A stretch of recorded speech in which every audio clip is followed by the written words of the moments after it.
Այս աշխատանքի նպատակն է ընդհանուր ներկայացնել գենետիկայի հիմունքները և հետազոտել հեմոֆիլիա ժառանգական հիվանդությունը։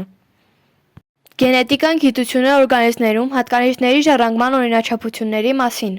Այն ուսումնասիրում է ժառանգականության և փոփոխականության օրենքները։ Գենետիկայի հիմնադիրը եղել է հայտնի չեխ գիտնական Գրեգոր Մենդելը, ով 19-րդ դարի 60-ական թվականներին առաջինը մշակեց գենետիկական հետազոտությունների մեթոդները և տվեց հատկանիշների ժառանգման օրինաչափությունները։ Գենետիկա գիտության զարգացման հաջորդ փուլ է համարվում 20-րդ դարի 50-ական թվականներին բնագիտության կարևորագույն հանձնաժողովներից մեկի՝ ԴՆԹ-ի երկար շղթայի կառուցվածքի հանձնագործումը։ Ժառանգականությունը և փոփոխականությունը կենդանի օրգանիզմների հիմնարար հատկություններից է։ Ժառանգականությունը ծնողական օրգանիզմների իրենց զարգացման և հատկանիշների առանձնահատկությունները հաջորդ սերնդին փոխանցելու հատկությունն է, որը իրականանում է բազմացման միջոցով։ Սեռական բազմացման դեպքում ժառանգականությունն ապահովում է գամետների միջոցով, իսկ անսեռ բազմացման ժամանակ՝ սոմատիկ բջիջների միջոցով։ Թե գամետները, թե սոմատիկ բջիջները իրենց մեջ կրում են ոչ թե ապագա օրգանիզմի հատկանիշներն ու հատկությունները, այլ նրանց նախադրյալները, որոնք ստացել են գեներ անվանումը։ Յուրաքանչյուր օրգանիզմի գեների ամբողջականությունը կոչվում է գենոտիպ։ Միևնույն տեսակին պատկանող բոլոր օրգանիզմներում յուրաքանչյուր գեն գտնվում է որոշակի քրոմոսոմի միևնույն տեղում կամ լակուսում։ Քրոմոսոմների հապլոիդ համակում, որը բնորոշ է սեռական բջիջներին, միայն մեկ գեն է պատասխանատու տվյալ հատկանիշի դրսևորման համար, իսկ մնացած սոմատիկ բջիջներում առկա քրոմոսոմների դիպլոիդ հավաքում 2 գեն։ Այդ գեները գտնվում են հոմոլոգ քրոմոսոմների միևնույն լոկուսներում և կոչվում են ալելային գեներ կամ ալելներ։ Գեները նշվում են այբուբենի լատիներեն տառերով։ Եթե զույգ ալելային գեները կառուցվածքով նույնն են, այսինքն ունեն նուկլեոտիդների միևնույն հաջորդականությունը, ապա կարող է նշվել օրինակ AA։ Օրգանիզմների բոլոր հատկանիշների ամբողջականությունը կոչվում է ֆենոտիպ։ Այն իր մեջ ներառում է ինչպես արտաքին հատկանիշների, այնպես էլ ներքին հյուսվածքաբանական, կազմաբանական հատկանիշների ամբողջությունը։ Մենդելը խաչասերեց կանաչ և դեղին ոլորները, որոնք միմյանցից տարբերվում էին միայն գույնով։ Արդյունքում սերունդը ստացվեց դեղին։ Նա հասկացավ, որ մյուս հատկանիշը անհետացավ։ Նա գերակշռող հատկանիշը կոչեց դոմինանտ, իսկ ճնշվողը ռեցեսիվ։ Մենդելը երկու ոլորների խաչասերումից ստացված սերնդի երկու առանձնակների միմյանց հետ խաչասերեց և նկատեց, որ ռեցեսիվ հատկանիշը սկսում է վերականգնվել։ Նա այս օրենքը կոչեց ճեղքավորման օրենք։ Երկրորդ սերնդի առանձնակներին խաչասերելուց կա 25% հավանականություն, որ հաջորդ սերունդը կունենա ռեցեսիվ հատկանիշ։ Ոչ լրիվ դոմինանտության դեպքում երկու գեները գրեթե հավասարաչափ արտահայտվում են։ Օրինակ, սպիտակ և կարմիր ծաղիկների գենի դեպքում հաջորդ սերունդի վրա հավանականությունը շատ է, որ գենը կարտահայտվի երկուսը մի տեղում, այսինքն կլինի սպիտակի և կարմիրի խառնուրդը, վարդագույնը։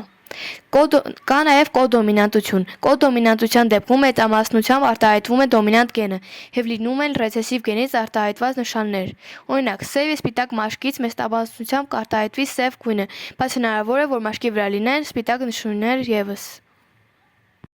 Հայտնի է, որ մարդու բջիջների կորիզում առկա են 23 զույգ քրոմոսոմներ, որոնցից 22 զույգը տղամարդկանց և կանանց մոտ միանման են։ Տարբերությունն առկա է քրոմոսոմների 23-րդ զույգում։ Այսպես, եթե կանանց քրոմոսոմների 23-րդ զույգը նույնպես հոմոլոգ քրոմոսոմներից է կազմված, ապա տղամարդկանց 23-րդ զույգի քրոմոսոմները հոմոլոգ չեն։ Նրանցից մեկը նման է կանանց քրոմոսոմային հավաքի 23-րդ զույգի հոմոլոգ քրոմոսոմներին, իսկ մյուսը չափելով ավելի փոքր է և երկթև։ Այն 22 զույգ քրոմոսոմները, որոնք տղամարդկանց և կանանց մոտ չեն տարբերվում, կրում են աուտոսոմներ անվանումը։ Այն քրոմոսոմները, որոնցով տղամարդիկ և կանայք միմյանցից տարբերվում են, կոչվում են սեռական։ Այսպիսով, մարդու քրոմոսոմային հավաքակազմը կազմված է 22 զույգ աուտոսոմներից և 1 զույգ սեռական քրոմոսոմներից։ Կանանց միանման սեռական քրոմոսոմներն անվանում են X քրոմոսոմներ, տղամարդիկ ունեն 1 X քրոմոսոմ և 1 Y քրոմոսոմ։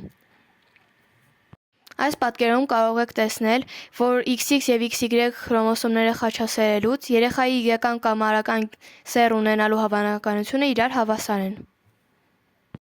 Ժառանգական հիվանդությունների մեծ մասի հիմքում ընկած է որոշակի գենի մուտացիան։ Մուտացիայի ենթարկված գենի գործունեության արդյունքում սինթեզվում է փոփոխված կառուցվածող սպիտակուց՝ ֆերմենտ, որն էլ հանգեցնում է նյութափոխանակային գործընթացների շղթայի համապատասխան փուլի խանգարումների։ Այդպիսի փոփոխությունները անվանում են մետաբոլիզմի բնածին խանգարումներ։ Ներկայումս հայտնի են մարդու ավելի քան 3000 ժառանգական հիվանդություններ։ Դրանց մի մասը որոշվում են այդպիսի գեները, որոնց գործունեությունը կախված չէ միջավայրի պայմաններից։ Դրանք առավելապես մոնոգենային մենդելյան տիպով ժառանգվող հիվանդություններ են, օրինակ՝ դալտոնիզմը, դաունիզմը, հեմոֆիլիան եւ այլն։ Հեմոֆիլիան ժառանգական հիվանդություն է։ Այս հիվանդությունը բնորոշվում է բարձր արյունահոսելիությամբ։ Հեմոֆիլիայով հիվանդանում են տղամարդիկ։ Հեմոֆիլիան պայմանավորված է արյան պլազմայում մակարդելություն ապահովող գործոնի անբավարարությամբ։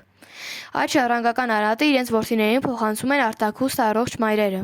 Հեմոֆիլիայով հիվանդ տղամարդկանց որդիները չեն ժառանգում մակարդելության պակասի այդ արատը, եւ նրանց ժառանգները ծնվում են առողջ։ Իսկ դուստրերը պարտադիր ժառանգում են եւ փոխանցում իրենց որդիներին։ Հիվանդության ախտանիշներն հայտ են գալիս դեռևս վաղ մանկական տարիքում եւ տարեստարի մեղմանում։ Ավելի ուշ տարիքում դրսևորվում են հիվանդության առանձին ձևեր, որոնք բնորոշվում են համեմատաբար թեթև ընթացքով։ Հեմոֆիլիայով հիվանդների սալջարցից առաջանում են տարածուն ենթամաշկային, միջմկանային եւ ներհոդային արյունահոսություններ։ Կտրած վերքը, ատամների հեռացումը եւ այլ թեթևակի վնասվածքները երբեմն ուղեկցվում են կյանքի համար վտանգավոր արյունահոսությամբ։ Բնորոշ են խոշոր հոդերի տնկային սրունքթաթային արյունազեղումները, որոնք պատճառ են դառնում դրանց ծանր փոփոխությունների։ Ժամանակակից արյունաբանության մեջ մեծ հաջողությունների են հասել հեմոֆիլիայի բուժման եւ կանխարգելման բնագավառում։ Առողջ մարդկանց արյան պլազմայից պատրաստում են խտանյութեր, որոնց օգտագործումը կանխում է արյունահոսությունը։ Մշակվել են հոդերի ախտահարման ժամանակ կիրառվող բուժֆիզկուլտուրայի արդյունավետ մեթոդներ։ Հեմոֆիլիայով հիվանդները պետք է խուսափեն չնչին վնասվածքներից։ Վիրահատական, նույնիսկ պարզագույն միջամտությունից առաջ, վիրահատության ընթացքում եւ դրանից հետո պետք է կիրառվեն արյունահոսությունը կանխող միջոցառումներ։ Արյունահոսություն սկսվելիս հեմոֆիլիայով հիվանդ անհապաղ պետք է դիմի բժշկի։ Այլ բուժումները ներառում են հետևյալը. մակարդուկը պահպանող դեղեր։ Այս դեղամիջոցները, որոնք նաև հայտնի են որպես հակաֆիբրինոլիտիկներ, օգնում են կանխելու արյան մակարդուկի քայքայումը։ Ֆիբրինային հերմետիկներ։ Դրանք կարող են ուղղակիորեն կիրառվել վերքերի վրա մակարդմանը եւ ապաքինմանը նպաստելու համար։ Ֆիբրինային հերմետիկները հատկապես օգտակար են ատամնաբուժական միջամտությունների համար։ Փոքր կտրվածքների առաջին օգնություն։ Նշող վիրակապերը կամ կպչուն սեղանիները կարող են օգնել փոքր կտրվածքների շարունակվող թեթև արյունահոսության դադարեցմանը։ Մաշկի տակ արյունահոսության փոքր հատվածների դեպքում օգտագործեք սառցե պարկ։ Սառցե խորանարդիկները կարող են օգտակար լինել բերանի խոռոչի արյունահոսությունների ժամանակ։